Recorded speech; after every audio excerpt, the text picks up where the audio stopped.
Hi, this is Shabna Jain. நாங்கள் இன்றைக்கி பெரும்பாலும் எங்கள்கிட்ட கேட்கப்படுற ஒரு கேள்வியை பற்றி தான் டிஸ்கஸ் பண்ண போகிறோம். அதாவது பாடசாலை மாணவர்கள் நிறைய இடர்பாடுகளுக்கு பிரச்சனைகளுக்கு முகம் கொடுக்குறாங்க, வழி தவறி போகிறாங்க.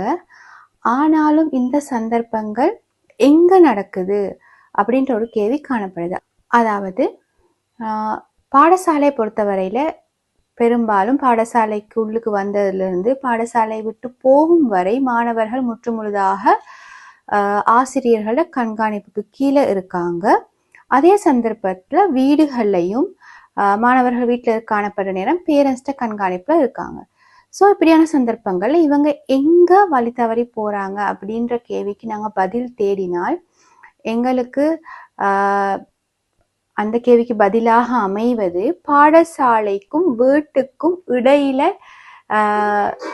தான் மாணவர்கள் இந்த மாதிரி விஷயங்கள்ல ஈடுபடுறதுக்கோ அல்லது வழி தவறி போறதுக்கான சான்சஸ் அதிகமாக காணப்படுது. உதாரணமா பாடசாலை விட்டு ஒரு மாணவன் போற நேரத்துல அவர் சந்திக்கிற ஆட்கள், அடுத்தது அடுத்த கிளாஸஸ் அவங்க மீட் பண்றாங்க, அடுத்தது ஊராக்கள் அவங்க மீட் பண்றாங்க.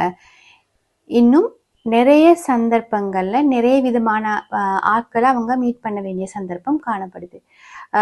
சில மாணவர்கள் பஸ்ல டிராவல் பண்ற மாணவர்களாக இருக்காங்க.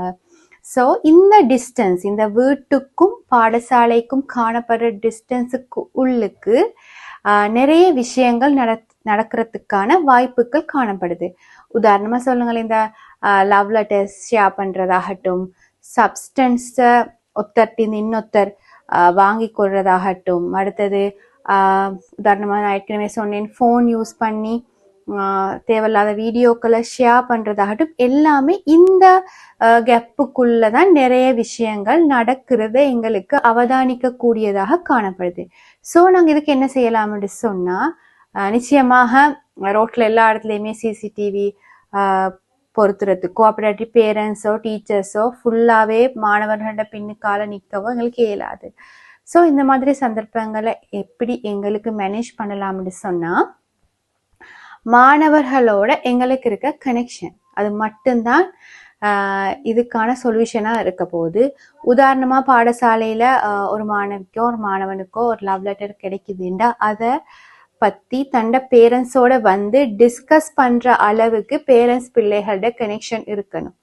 அதே நேரத்தில் ரோட்ல வார நேரம் வேற ஏதாவது டிஸ்டர்பன்ஸ் இருந்தால் ஒரு மாணவனுக்கு அதை பற்றி பாடசாலை ஆசிரியர்களிடமோ அல்லது பேரண்ட்ஸிடமோ இதை பற்றி தைரியமாக சொல்லக்கூடிய நிலையில பாடசாலை மாணவர்கள் காணப்பட வேண்டும். இதுக்கு என்ன செய்யலாம்? ஒரே வழி, இந்த கனெக்ஷன், இந்த எமோஷனல் கனெக்ஷன் எங்களுக்கு என்ன செய்யணும்டா கூட்டிக் கொள்றது தவிர வேற ஒரு வழியுமே இல்லை. ஏன்னா மாணவர்கள் இதை பத்தி பேசாட்டி தவறு செய்யாத மாணவர்கள் கூட அடுத்த மாணவர்களை பார்த்தோ இல்லாட்டி வேற வழி இல்லாமலோ இந்த பிரச்சனைகளுக்கு முகம் கொடுத்து சிக்கல்களுக்கு உள்ளுக்கு போற சான்சஸ் அதிகமாக காணப்படுது. ஸோ இங்கே நாங்கள் செய்ய வேண்டிய ஒரே வேலை மாணவர்களுடனான அந்த கனெக்ஷனை கூட்டிக் கொள்றது தான். அது பெற்றோர் பிள்ளைகளாக இருந்தாலும் சரி, ஆசிரியர் மாணவர்களாக இருந்தாலும் சரி, அந்த கனெக்ஷனை சரியான முறையில் ஒரு ப்ரொஃபஷனல் ரீதியான கனெக்ஷனாக